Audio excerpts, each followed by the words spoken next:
नमस्कार.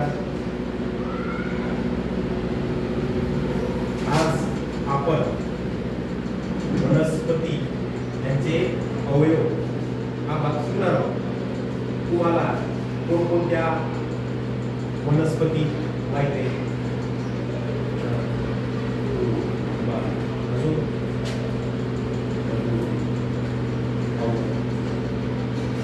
अशाच प्रकारे आपण आज वनस्पतीचे अवयव यांची रचना या गोष्टी आज आपण शिकणार आहोत. सर्वप्रथम आपण आज या वनस्पतीच्या अवयव यांची आज माहिती घेऊया. सुरुवातीला सर्वांनी समोर लक्ष द्यायचं आहे.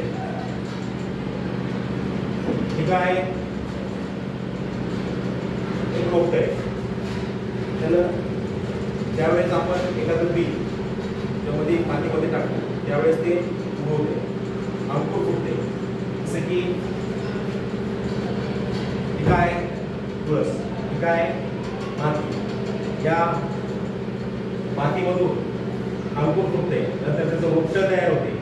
रोपट्यानंतर ते वेगळा आकार घेते. नंतर खोड, मूळ या गोष्टी आपल्याला माहिती आहे.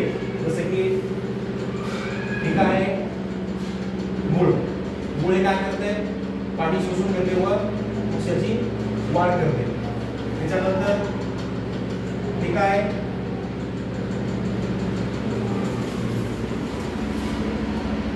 पान काय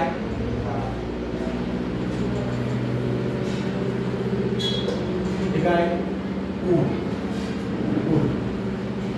अशा प्रकारे विविध आपण झाडं बघतो. त्यांना काही ना फुलं येतात, काही ना फळं येतात, फळं येतात.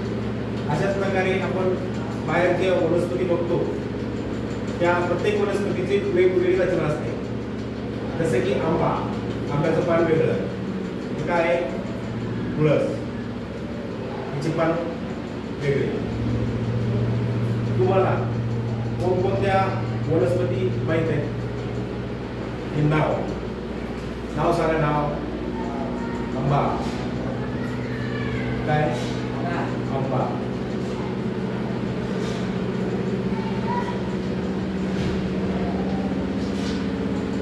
पान, पानाची आकृती कोण काढून दाखवते?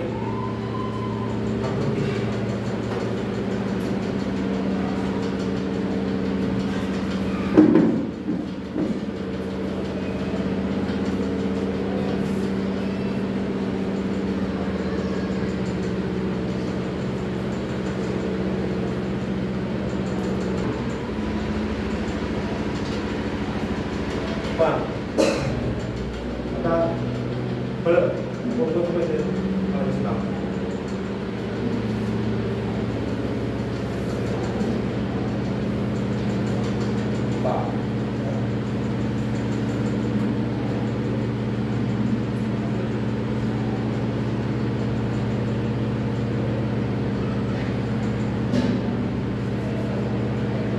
आज आपण वनस्पतीचे अवयव हा घटक शिकलेलो आहोत.